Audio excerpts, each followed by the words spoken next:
Use the Force, Luke. Live long and prosper. I was going into Toshi Station to pick up some power converters. Lilu Dallas Multipass. Shut up and take my money. By Grabthar's hammer. What a saving. One does not simply walk into Mordor. X never, ever marks the spot. Winter is coming. You're a wizard, Harry. Stay a while and listen. Hey ho, Kermit the Frog here. Your ties are cool. So say we all. This is a Play on Nerds.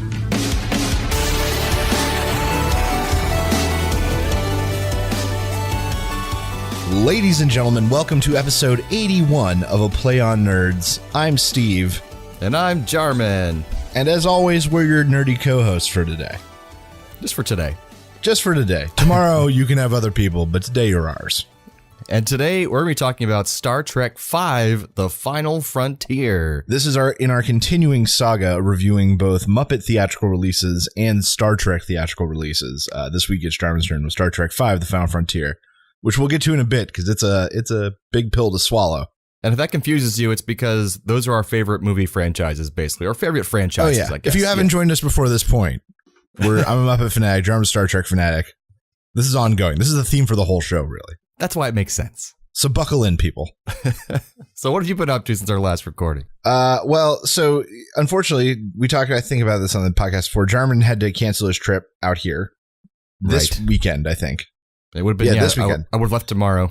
But I'd already requested the days off, and I'm in a time of year where I was kind of lucky I got them off. So I'm just decided, all right, I'm not going to take them away. I'm going to take them and enjoy them. Nice. And then out of nowhere at the last minute, my cousin coincidentally was like, hey, we're going to be in town from this day to this day. And super it's like fun this cousin. Weekend. Yeah, one of my super fun cousins. So it just was very serendipitous that it really, really worked out. That is awesome. I'm glad to hear that. Yeah. And so we're actually following the same plan that we had with you because we had already booked Anna's mom. So Anna's mom is going to come down on Sunday night. She's going to do sleepover. And then Monday morning, Anna and I are going to go up to San Fran. She's going to watch that baby for you. Yep, all day. That's awesome. We're going to leave at like 8:30 in the morning. We're going to go home at like 6. Freedom! It's going to be crazy. So that's going to be a good time, and we're going to see how that goes. Awesome. But yeah, just getting hyped up for that and fun getting to see family. Absolutely. A little change of pace. Yeah, they got to come see Apple Campus and have lunch at Cafe Max. Oh, I'm jealous. Well, when you finally come out, we can do that. Indeed. Sometime this year, it'll happen. Yeah, you can come down and see it. It'll be great. So yeah, that pretty much I had to get canceled because my girlfriend got called away for work out of town. So I had to cancel my trip out there, but she's making lots of money, so that's a good thing. Yeah, rolling in it like Scrooge McDuck. We don't want to take that away from her, so we kind of ate the cost of the ticket, unfortunately, but because one of the tickets they returned for credit, but the other one not so much. So you should get it all in silver dollars. That'd be great. And pennies. And just like I think a kiddie swimming pool. I don't think you wouldn't go full size. I don't think that'll work. But like kiddie swimming pool size, I think you could pull off. Just swim around. That would hurt so much. I think it would be cold and uncomfortable at first, but think if you like maybe put some warm water in there or something. Maybe if it's in water, yeah. Like a coin bath. I don't know. Solution of some sort. Somewhere someone pays a lot of money for the treatment I just discussed. It's like a copper treatment. That's right. Well, some other cool stuff that happened was Paul Wright, who is a co-host of the 10 Forward podcast, and he had his own podcast with Sean Vanderloo called Sci-Fi Waffle a while back. He was visiting Orlando, so I got to see him and his family at Shake Shack on International Drive. And so that means I've met almost all the hosts of 10 Forward podcasts from different parts of England and Texas. Wow, that is podcasting. Crazy. And he's been on our show? Yeah, Yes? twice. 2 times. Okay, yeah. So he did the Hitchhiker's Guide episode, and then he did this Star Trek came back for 4. Was it 4? Yeah, 4. Yeah, that's when we had the 3 guests. Right. Well, cool. That's very neat. Yeah, it's crazy because podcasting is just make new friends, through this crazy medium. And then I went to Marco Island to visit my girlfriend while she's staying for work. And good. You got to see her. Yeah, for our anniversary. Good. And it was our 1-year anniversary, and I got really sunburnt on one shoulder. Oh, you fool. I sprayed it everywhere, but apparently missed my left shoulder. So it's just a burnt left shoulder. It's just the one place you couldn't reach. It's like I have a tattoo of red, basically. That's cool. Yeah. But it was a good time. I'm not really a beach guy, as you know, but no, neither Jarman or I are quote unquote beach guys. Oh, but it was a fun time because I got to see my girlfriend. It's been like 3 weeks since I've seen her, so it was rough. Well, good. Yeah. All right. Well, then I think that takes us into some nerdy news. Nerdy news. It's time for Nerdy News.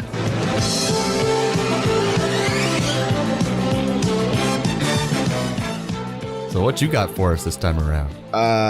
So I didn't think of a clever name, so I'm just going to go with my first instinct on this one, which is Mi Jabba no Wanga. And that is in a Variety magazine article recently, some of the executives from Disney and Lucasfilm were talking about the future of the franchise. And they sort of rehashed some things that people have heard about. The one-off movies, an Obi-Wan movie, a Yoda movie, Boba Fett, sort of no surprise, some of those characters. But then they also mentioned they're exploring the possible of a Jabba the Hutt film. What the hell? He doesn't even speak English. Right. But then really what they're hinting at is that by some of these stories having crossover through characters, they may create these little mini universes almost. Let's see that. Like maybe some of the characters from what's the last movie called? Rogue Squadron or Rogue One. Rogue One. Yeah, some of those characters could be like in a one of those anthology story movies, I guess. Right. So who knows? But yeah, Jabba the Hutt. What a terrible movie that will be. And then another story I've got is a guy has actually discovered why whiskey tastes better when it's a little bit watered down. And why is that? So in whiskey, once it comes out of the barrels, they add water to it to get it to about 40%. Mm-hmm. And it drastically changes the taste. And the reason is that when whiskey condenses down, there are these particles in it that are hydrophilic, I believe, which means that they become activated when they get wet. So do I. Yeah, bam. So when you add more water, those spread out and take more effect. And those are the notes that control like the smoky and sweet smells and early flavors. So because of that, whiskey over ice or whiskey with a little bit of water actually tastes better and you get more aroma on the palate. Oh, nice. Well, I always love like a whiskey with just 3 ice cubes in it. Yeah, scientifically proved it though. Nice. Actually makes sense. It just does taste better that way. Well, if you like more of that flavor, that is, I guess. That's some people true. might like less of that. Yeah, that's true. Maybe somebody doesn't like smoky. Yeah. Well, that's good stuff. I want some whiskey now. Yeah, damn right. So I got a story.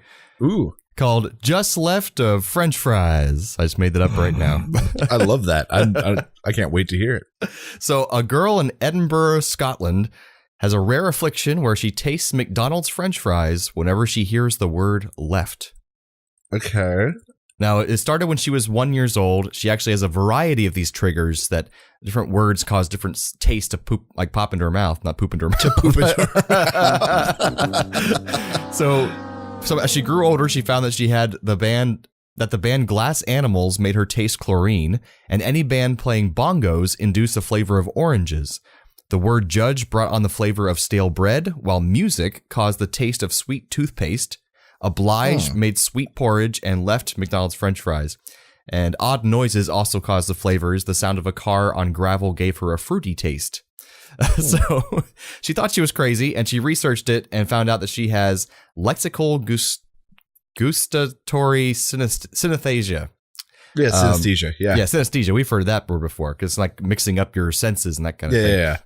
But basically, it leads to automatic involuntary taste experiences by trigger words. And sometimes she can have like an overload if she hears all these words at once. She'll have all these different tastes pop into her mouth, and she's like, has like a panic attack. And the worst one is puce. It makes her taste rotten food in her mouth, and she wants to throw up. Puce. But that word doesn't come up very often, I wouldn't think. No, I can't imagine unless you're like actively shopping for paint or something. Yeah, exactly. I can't imagine that comes up. It'd be terrible if she was an artist. Like that's the terrible joke here. That's how she encountered the word puce in the first place. Puce. She didn't know until she had to paint with it. And to cap off the story, there's no cure. So no, of course not. So that's too bad for her. Yeah, that's crazy though. Just left of French fries. Yeah. What if God was one of us? Just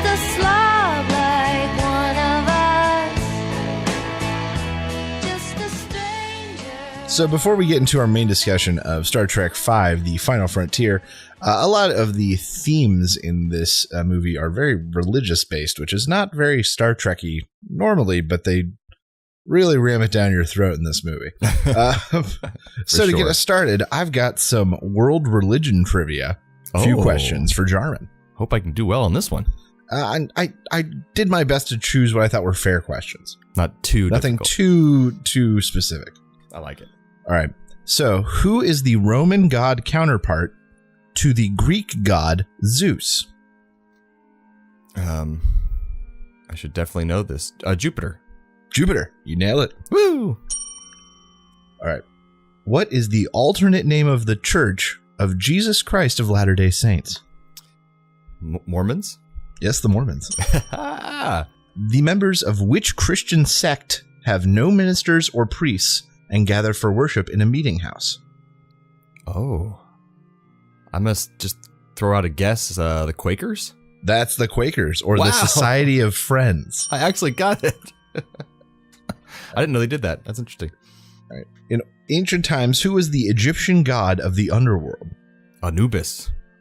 No, it's Osiris. Oh. I guess Anubis was related to death somehow, right? But I think Anubis took them. Like he took them to Osiris. I think. And okay, that makes sense. Damn. First one wrong. All right. This religious leader is known as the Black Pope. I did know this. Is that guy from the Church of Satan? No. That is the head of the Jesuits. Oh. Is referred to as the Black Pope. Weird.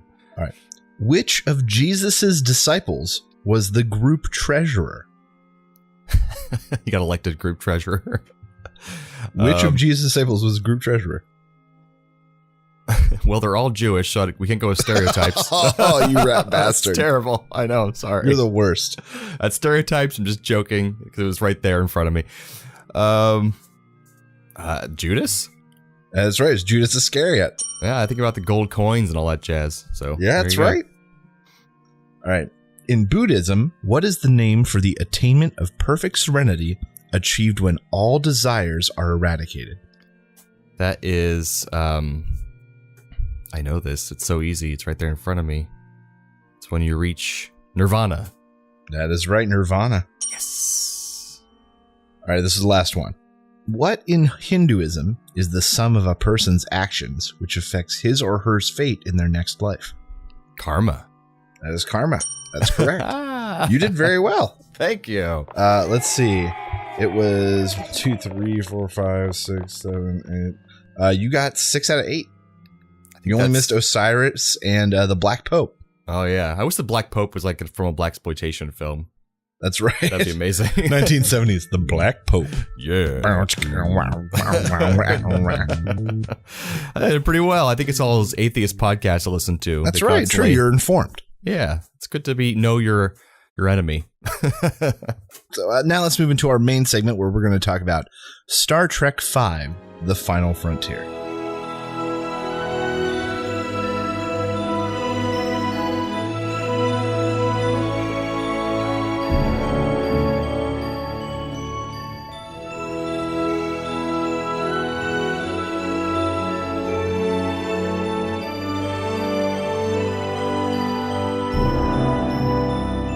You know, it's funny they call it The Final Frontier because it really isn't the final film. No, there's many more.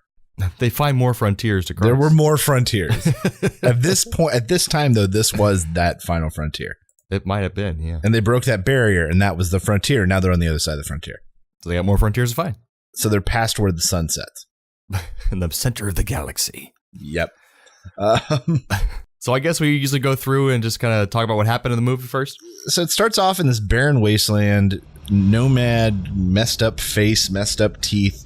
Mad Guy Max comes style. out of the desert, touches him. He decides to follow this guy, and then this guy does the worst reveal ever to show that he has ears. It was pretty blatant. So my note here was opens in barren wasteland and ends with one of the fakest and longest held laughs in movie history. Vulcan. It's terrible.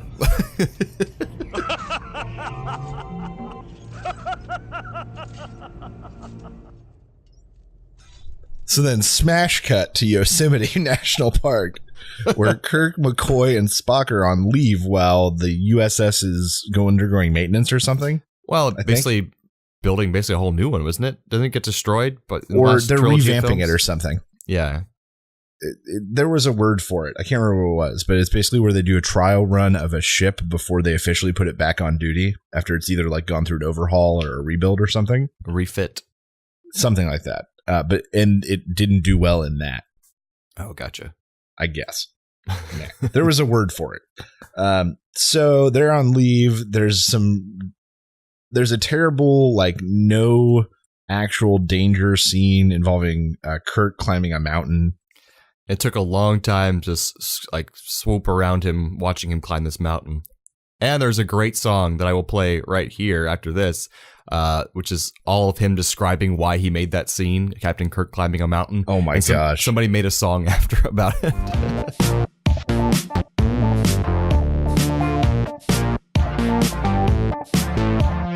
Captain Kirk is climbing a mountain. Why is he climbing a mountain?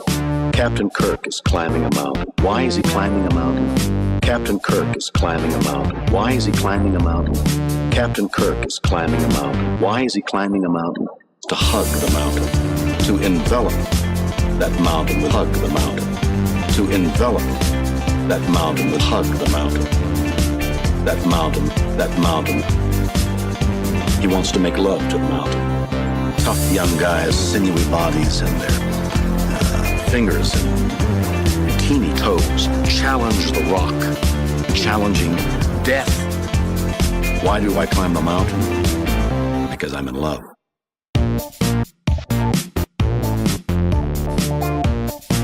There is a passionate affair going on between Kirk and the mountain. Kirk is on the mountain. Now, in order to create that illusion, sucking some of the most sensational men who not only climb, are voracious, fleeting, and elusive, and peripheral, and that's putting me on the mountain. Captain Kirk is climbing a mountain. Why is he climbing a mountain? Captain Kirk is climbing a mountain. Why is he climbing a mountain? Captain Kirk is climbing a mountain. Why is he climbing a mountain? Captain Kirk is climbing a mountain. Hold it, please. Hug the mountain. Envelop that mountain with hug the mountain.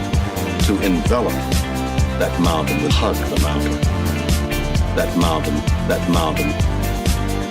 He wants to make love to the mountain.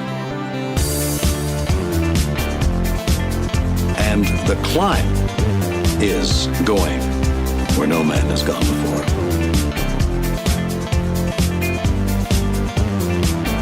Where no man has gone before.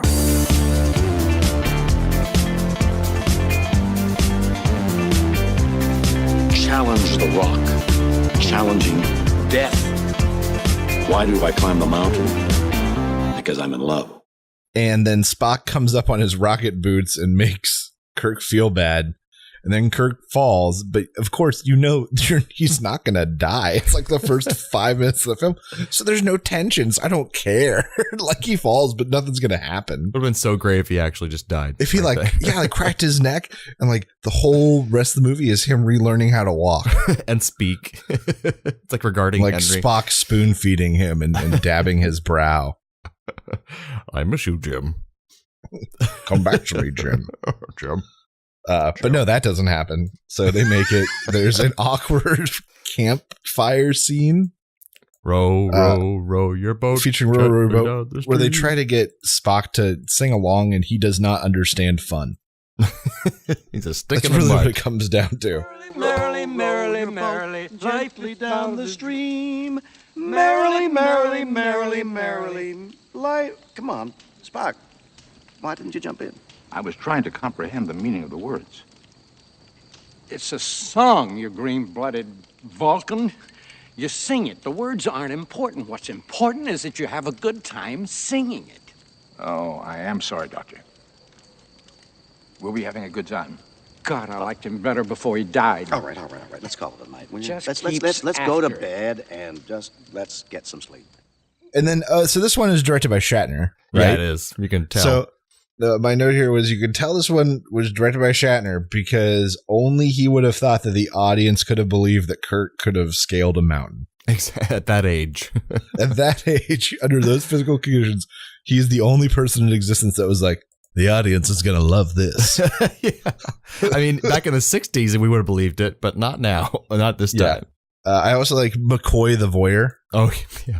What's he doing out there? Him watching through he's got a rockabye, just like weird curmudgeon McCoy. It's perfect. Watching people through his binoculars. Well, that's why I love these Yosemite scenes, because I think they're just great. They feel like the old original episodes, like the way they talk to each other and goof off. And I mean, it's not taking itself very seriously as most of this movie. I think it's kind of just more cheesy and fun. So I read some of the IMDb trivia, and I wasn't surprised to see that the technical budget from this film took some big cuts. Oh, yeah. Because it really shows a couple times. It like really, really shows a few times. Well, like that campsite looks like it's on a set somewhere. Campsite on the set. Even when he's climbing the mountain, like the rock face is shiny and reflective. When they have the scene where they're talking. Yeah, and they didn't bother to rough it up or try to take down the shine at all. Yeah, it's brilliant. And the horrible green screens, of course. Yeah, and horrible green screen use. It's all gold. This whole movie is gold. And then they cut to basically the Mos Eisley cantina. Like a much shittier version. A terrible version. There's a tri-boobed cat lady dancing on the bar. Which it sucks because it's so close to being the cat person that they had on the animated series for Star Trek, which came out before this movie. And they had a chance of like showing that race on the big screen, but then they gave her 3 boobs. So it was like, what the fuck is that? Why would they? Why? I guess they saw Total Recall and ran with it. Everybody saw Total Recall and ran with it. And so this Vulcan delegate has been sent there to this remote place, and Nimbus 3 is the name of the planet. And just as this female Vulcan delegate arrives and meets Romulan, and she meets the Klingon and Starfleet delegate, who are just drinking themselves away. Smoking and drinking themselves away. And then all of a sudden, this guy from the beginning shows up with his army of followers now and swarms the compound and takes them prisoner and forces them to send a message to Starfleet requesting them to come and rescue them. And they've got terms for their release. And I wish that every scene that ended with him in it, he would just laugh again. Be perfect. It's like, tell them that you're captured. I know. Flip his hood back, revealing his ears, again. And then laugh every time. He has to put the hood up between every scene. That would have been great. They cut back to the starship where Scotty's working and talking about how bad the ship is broken down, all the things aren't working. And then, so her and Scotty are together in this film, right? It's like talked about a lot because it randomly was shoehorned in this film, and they never showed any sign of that before or after. Like, I don't think in the next movie they show any signs of that either. So it's kind of like a weird, just shoved in thing by Shatner. Yeah, and she brings him dinner and touches and caresses his face, and he calls her Lassie. Like, it's all very sweet, but it's all sort of like, wait, what? Oh, where did this come from? I know you'll whip her into shape, Scotty. You always do. Oh, Huda, I thought you were on leave. And I thought we were supposed to be going together. Oh, I can't leave her now when she needs me the most. I had a feeling you would say something like that. So I brought us dinner. Oh, Lassie, you're the most understanding woman I know. I want to know what was in those bags that she brought that had their dinner in it. Yeah.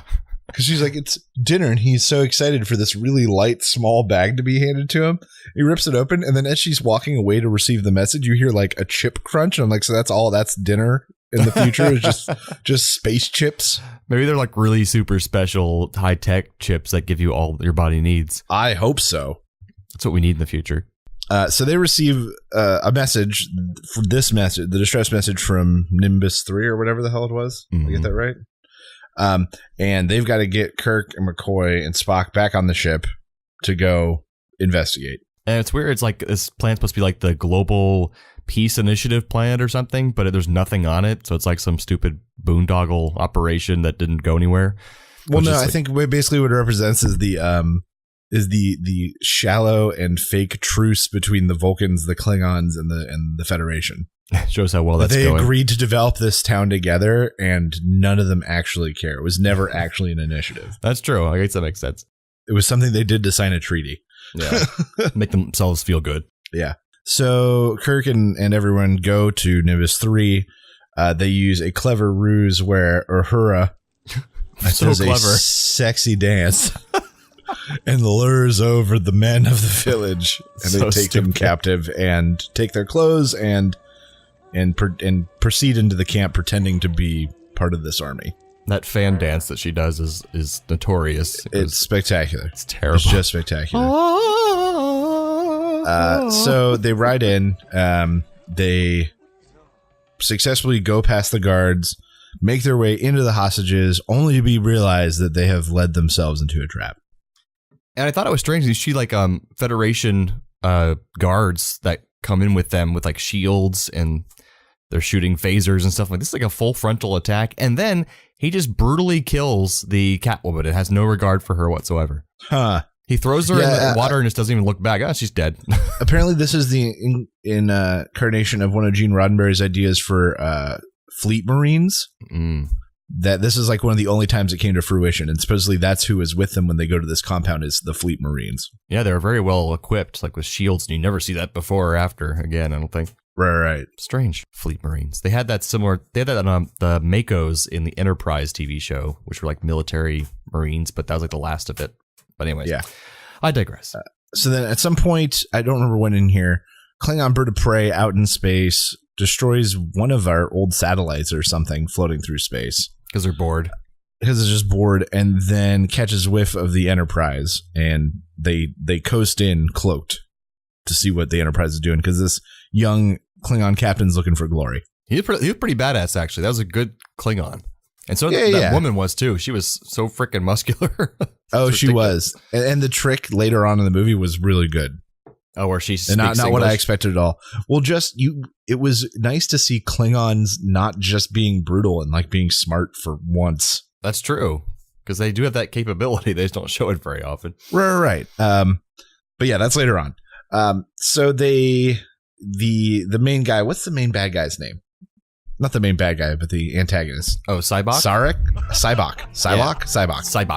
Sybok. Okay. So Sybok is able to use his mind powers to convince enough of the crew to basically beam them aboard, and then they end up taking over the Enterprise. No, not beam them aboard. They get on the shuttle. There we go.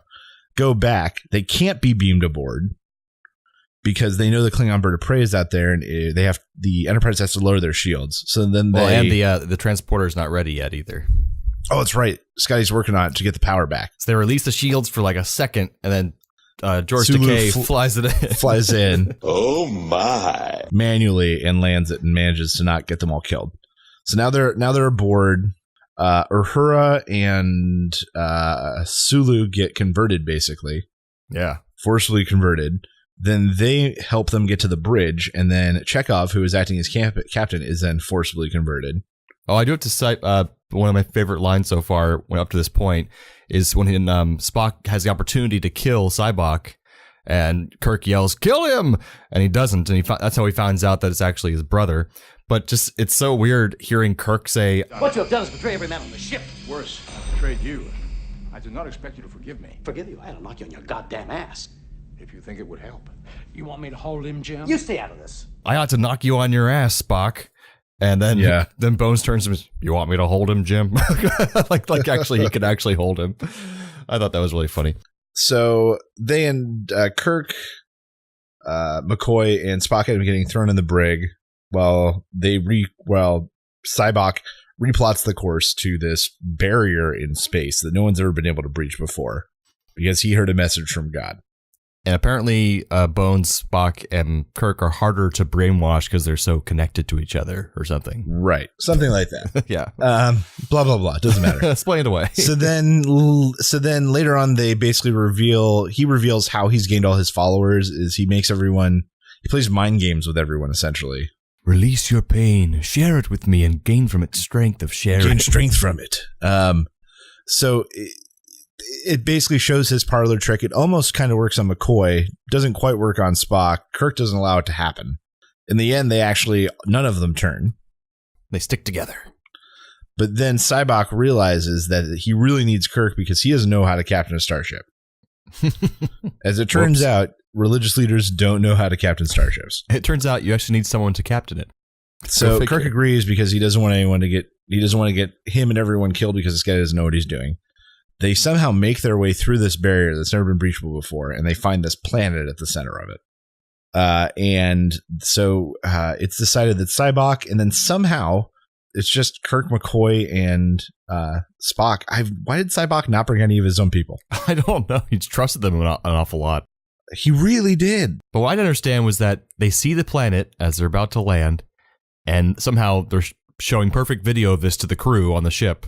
I don't know how that happens. But the crew and everyone's so mesmerized by how beautiful this planet is, but it looks like a crappy desert with rocks. Yeah, it's just glowing blue. Why were they so mesmerized? I had no idea. Maybe that's just a lack of budget. They couldn't find a better place. So they beam down. They meet God, who is just a guy who kind of looks like Santa Claus. Hello, brave souls. Welcome. Is this the voice of God? One voice, many faces. I'll take this more what you expected. Like, your giant floating head. And then he asked Sybok, like, did you bring that spaceship I asked you to bring? Yes, I brought it.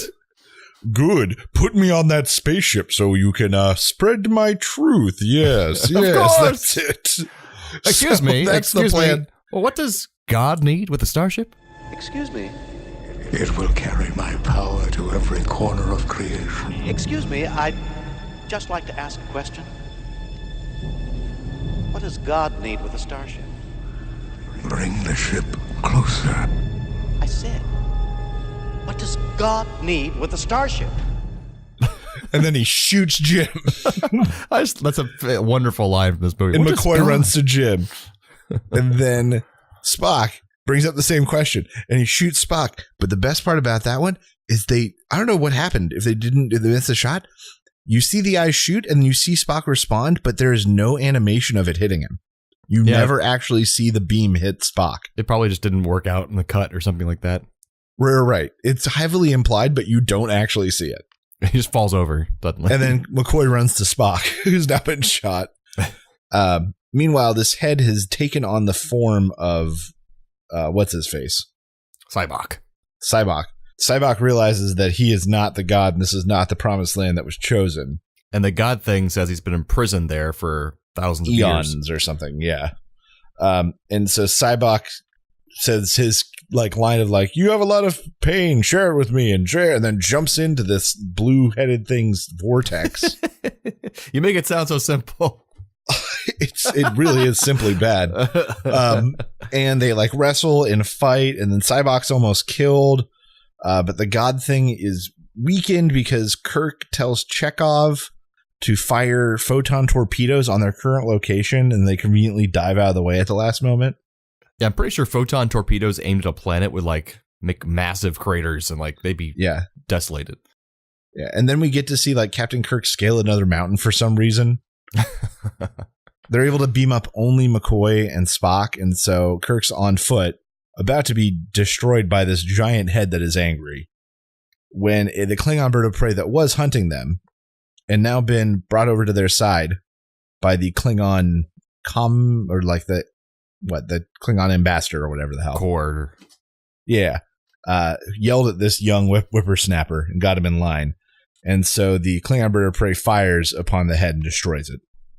What I thought was weird also was a strange out-of-character line from Spock when he's trying to convince the Klingon commander to talk to the young Klingon captain to convince him not to kill Kirk. And he's like, I can't do that. He's like, damn you, sir. You will try. I'm like, why would Spock say, damn you, sir? But I thought later on, maybe it's his way of communicating logically with Klingons is to show a little bit of aggression. True. And really, he had no emotions about that. He's just showing that false emotion to get that Klingon commander to actually do something. But yeah, they shoot the head. I don't know if they kill it, but it blows up the illusion. Right. Of At the least head. disrupts it enough. Yeah. that they're able to escape through the barrier. Well, then we have the overdramatic reveal of, you should see who our new gunner is on our Klingon bird of prey. And this chair slowly turns around. It's like, Spock. Who cares? It's like, why is that such a big reveal? That's their idea of a joke. They've got no idea what humor is. Well, the best part was he's about to hug Spock and he says, "Please, Captain, not in front of the Klingons." That made up for the cheesiness. I did love that line. Overall, this movie was a bit of a wreck. You think so? It couldn't quite decide what it wanted to be, and so it was nothing. I think this is not properly evaluated, because I feel like it feels like an old classic TOS episode, just a little bit longer. It has the same feel of those episodes. But that doesn't mean it's a good movie, but I feel like this is a really good episode of television, if that makes any sense. Yeah, this is just if this was taken and cut into a 2-part, hour-long show, right. Yes, this would work. This would be a good 2-parter. Because it really, I think because it's directed by Shatner, it just has so much of the feel of those old shows because he was there on, every day of filming.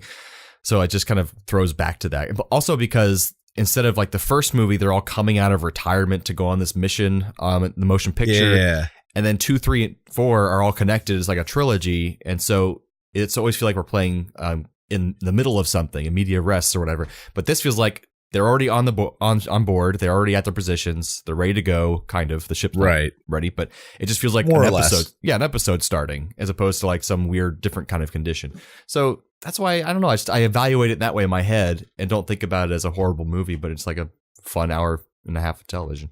Yeah. But it is kind of messed up. You're right. It could have been worse. It's very cheesy, that's for one thing. Cheesy is the right word. Overall, I would say this is the weakest of all the Star Treks we've watched so far, and I'm including one in that. Yeah, that's fair. One was good in a lot of ways. I think we evaluated. Yeah, it just was sort of overdone. Right. We could have used a half hour less of it. Yeah. And this one was, it was okay, I guess. Entertaining a little bit. Entertaining, but I don't, if I had to choose to watch them in a row, this one would definitely be last every time. Gotcha. Well, until we see the next one, then we'll be sure. True. We'll never know. We've got a lot more to get through. I can't even remember what the next one is like. It's the one where Kirk gets framed and sent to a prison planet. Oh, the Klingon prison planet one. That's right. Yep. That's what's in store for us next time. That's not bad. But I like this one, how it ended too, with them going back to camping and the "Row Row Your Boat" song. I thought that was cute. Yeah, and then Spock once again showing that he's got a little bit more humanity in him than he thought. So yeah, weakest one so far. I feel like that's probably accurate on my part too. Yeah, I think 3 is kind of boring-ish. Yeah, but I think our assessment of that one was that it wasn't as bad as we kind of remembered it being. Right. But this one's it's a movie. It's a movie. It happened, but it's not a failure. No, it just isn't a success. So I do remember one of the pieces of trivia that people always talk about was that Kirk had all these grand designs, not Kirk, Shatner, of what he wanted to add into the film, including these rock monsters that were going to be on the God planet after they pissed off the God, and they'd be chasing them through back to their shuttlecraft. These giant rock monsters. They made designs for them and even like a preliminary costume, but they were just way too expensive, so they just never made the rest of them. That would have been even more cheesy. Yeah, I mean, that's the one thing I read all over the place. Like, they were going to do this, and then there were budgetary restrictions, and they were going to do this, and then they cut the scenic budget, and then yeah, it's kind of just cut off the heels. But apparently, Gene Roddenberry wanted to do this story for a long time, ever since the first motion picture. Meeting God, and what would that mean, and that kind of thing. So they finally did it, and this is what happened. Yeah, what was it? What was the thing to live with it now? The head kept saying? He was like, "Yo."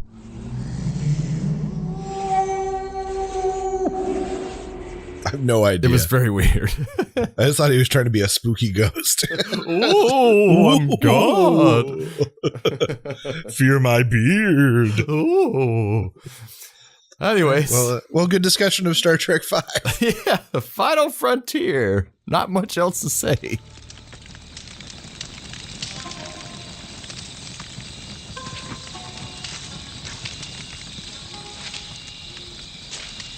Just gonna sit there and pluck that thing, or are you gonna place him?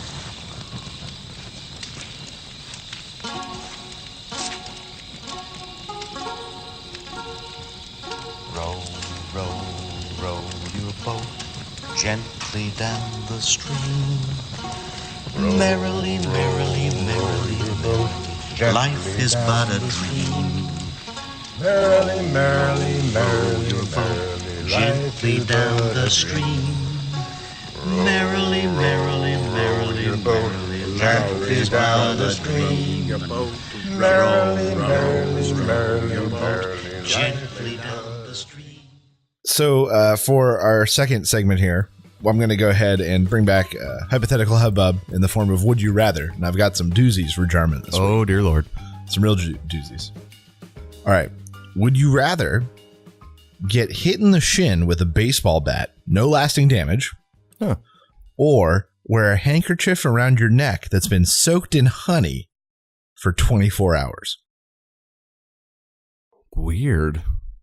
I'll take the handkerchief soaked in honey because it doesn't say I'm in a forest or something where I'm in danger, right? That's right.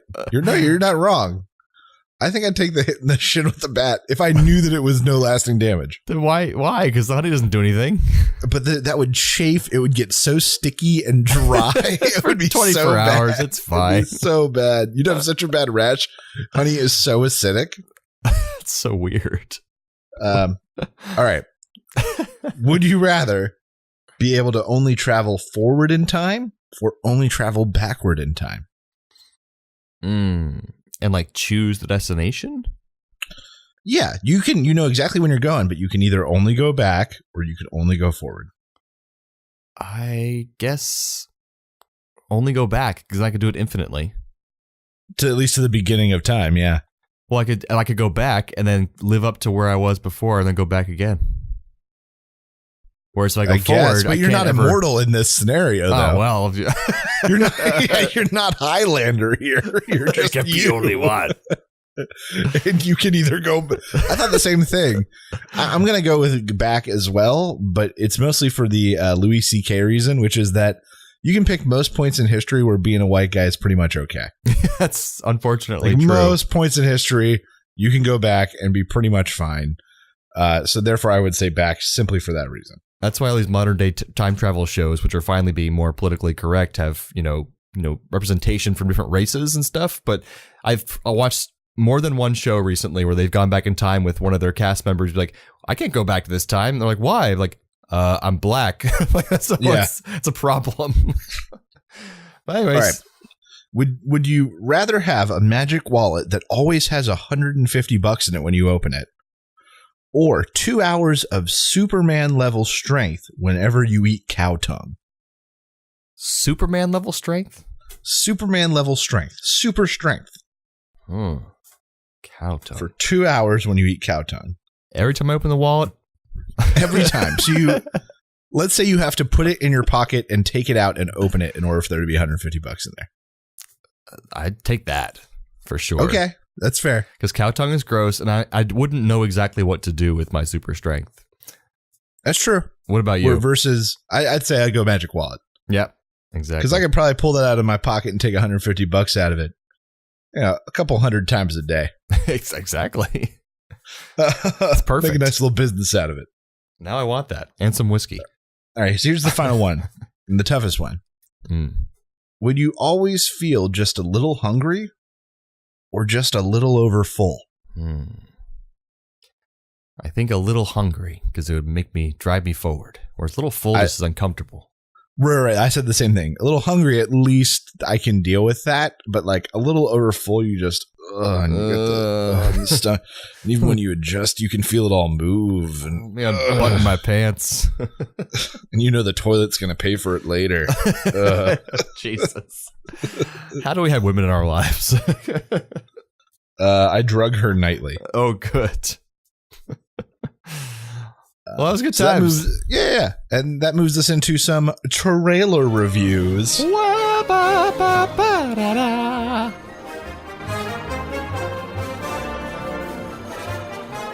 Here at Play on Nerds, we have developed an interesting rating system to bring to you our ideas on the trailers we're about to review. At the low end of the scale, we have Burn It, where we think you should find every copy you can get your hands on and throw it into a barrel fire. Kill it with fire. And our next step is Drunk Watch, which means that, yeah, I'd watch this movie. It'd be entertaining if I was under the influence of some kind of substance of some kind. But if I was sober, probably not going to check this thing out. Nope, not going to see it. Next, we've got We'll See, which is maybe we just don't know enough about this movie to tell what the hell it's going to be. Could be good, could be bad, not sure. And our next category would be Get the Couch Ready, which means I'm definitely going to check this movie out at home. Wouldn't necessarily pay the big bucks of seeing it in theaters, but I'm definitely going to watch it at home, so get that couch ready. After that, we have Take a Look, where we are recommending for you, our viewers and listeners, to check out this movie and check out the trailer and tell us what you think about it. We wanted to see what you guys think. It looks pretty good, but we're not quite sure yet. Yeah, take a look. Yeah. Let us know. And for our final and best category, we have Shut Up and Take My Money. Shut up and take my money. This looks so awesome, we're gonna see it. That's where we cannot wait to give Hollywood bigwigs all of the money that we have earned at work to go see a film for $47. We're so excited, we just have to go see it. We don't have a choice. And that is our A Play on Nerds official copyrighted trademark system for rating our movie trailers.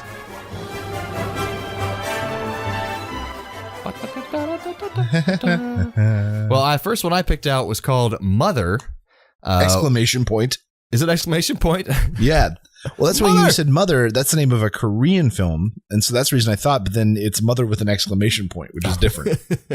So the description of the movie is very vague. It's just like a wife is very confused when her husband brings in a strange couple to their home. Like, okay. And then you watch the trailer, like, what the hell is going on? Yeah. It's like weird mindfuck. Javier Bardem has a young wife who comes in and fixes up his house and makes him feel young again. Jennifer Lawrence. And then Michelle Pfeiffer and who's the other one? Ed Harris come to visit and stay, and everything changes and gets weird. And there might be zombies or something, and it may be a hell gate. There's a lot of blood. Something, and blood and caves. And I don't understand. We spend all our time here. I want to make a paradise. She redid all of it, every last detail. And she breathed life back into every room. Are you happy? I love you. Please, come in. Hello. Hello. He's a stranger. We're just gonna let him sleep in our house. Hello. Hello. Did you know he had a wife? He has pictures of you in his luggage. What were you doing in their luggage? What do they want? God help you. They've come here to see me. Come quick! You're insane! You're insane! All I'm trying to do is bring life into this house. Open the door to new people, new ideas. I'm so sorry. Get out of my house! Get out! You give and you give and you give. It's just never enough. It reminds me of like a David Lynch film or something. Yeah. I'll give this one a take a look, I guess. Yeah. I kind of want to see what the reviews are like. Whatever so we're reworking the rating systems, people. We'll get there in a week or so. We will. But right now I'll give this a we'll see, because it looks good. It has a lot of good actors. Looks like it's stylistically cool. I just have no idea what it's about. And that's the same thing like Requiem for a Dream and Black Swan, or the other movies this director did. Aronofsky, I think. Yeah, Darren Aronofsky. But Requiem for a Dream I couldn't get into because it was just too gross and gritty and depressing. But Black Swan was fascinating and beautiful and interesting. Yeah, it really was deep. Yeah, so I'd give it a chance. But yeah, I'll see what the reviews are like first, I think. Okay. And the one that I chose was, God damn it, why didn't I write it down? Wonderstruck, which, as I think I described to Jarman, looks like Cloud Atlas with style.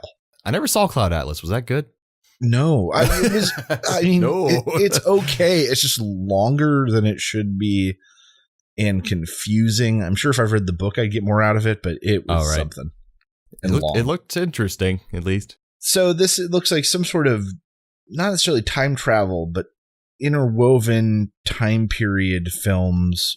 Something about struggling with deafness and a boy dealing with the death of his mother, and somehow it's all linked together. Yeah, and like it portrays two different time periods, I think like maybe the 1910s or something, which is almost black and white, like really muted colors.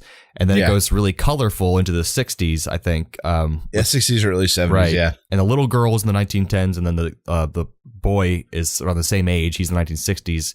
And they're telling this story seamlessly over these two time periods, but we have no idea what the story is. And Julianne Moore is in it.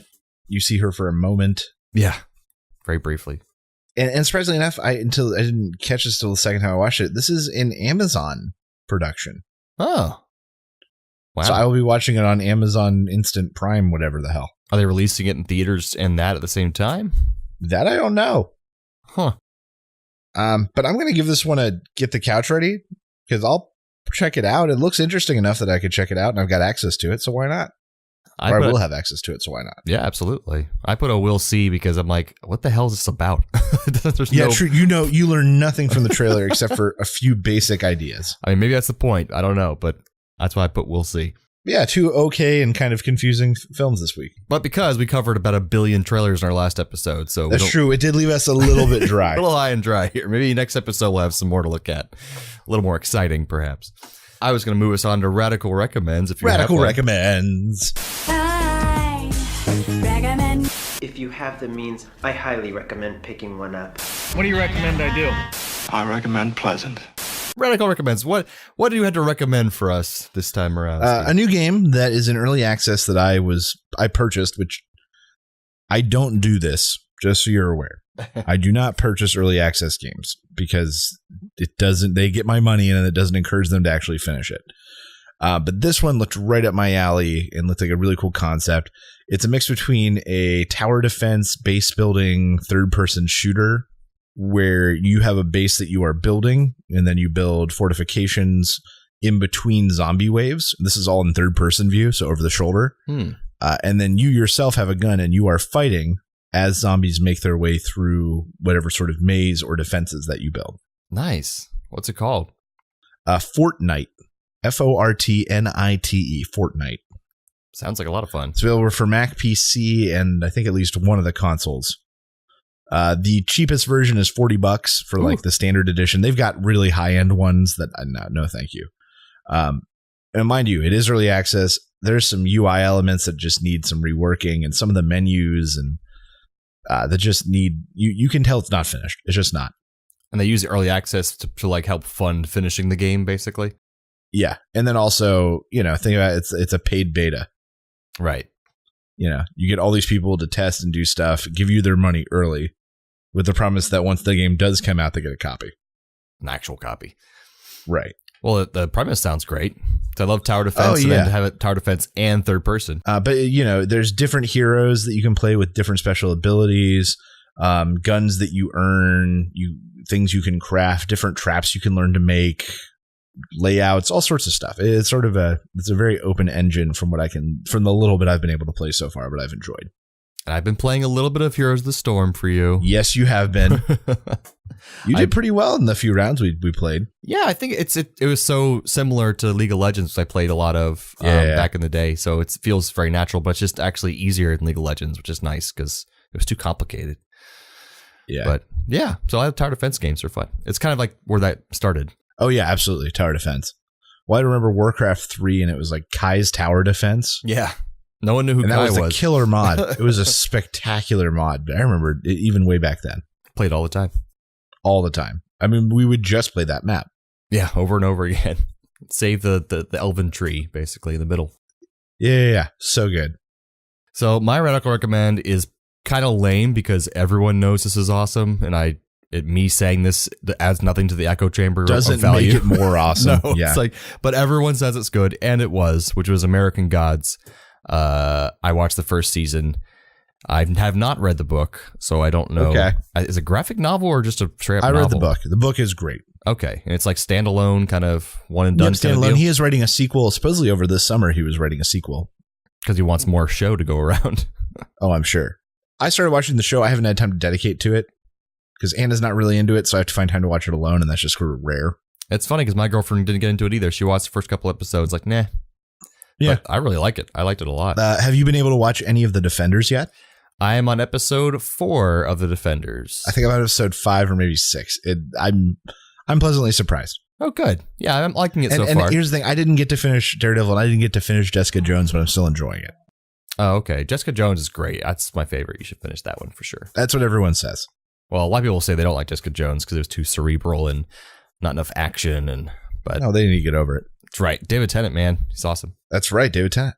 But yeah, American Gods, if you haven't seen it already, folks, give it a shot. It's very bloody, but funny and just interesting. And just so you know, there are some of the most graphic sex scenes I've seen in television. Yeah, and a graphic just gay be sex aware. scene too. Graphic gay sex scene where a man is sucked into a woman's vagina and eaten. It's pretty hilarious and like disturbing. It's graphic and hilarious and disturbing. So just brace yourself for that at least. Yeah, I do recommend it. The gay scene is with a man having sex with a genie. So there's that. Yeah, true. That is accurate. Thank you for being a friend. Travel down the road and back again. Your heart is true. You're a pal and a confidant. And if you threw a party. So we have our thanks section. It's not really a thank you, but I just wanted to give a shout out to Sean Vanderloo, who is just starting the Soul Forge podcast. He's a friend of the show. He also does the Rusted Robot podcast, and they're a lot of fun. So his Soul Forge podcast is not necessarily about nerdy things, but it's about life and just dating and sex life and just becoming a better person, exploring your past and your history. So it's a nice little fun. I've listened to all the episodes so far. They're usually short and sweet, like maybe half an hour each, so you can get through it. He's having guests on there soon. So I'm giving a shout out to him, our podcasting friend, and check it out. Yeah, good luck with your new venture, Sean. And I did the intro to it, so there's that too. Ooh, very nice. All right, well, thank you for joining us again for all the nerdy shenanigans that we bring to you. We will keep being your nerdy co-hosts if you keep being our nerdy audience. Thanks again, Internet. Stay nerdy, my friends.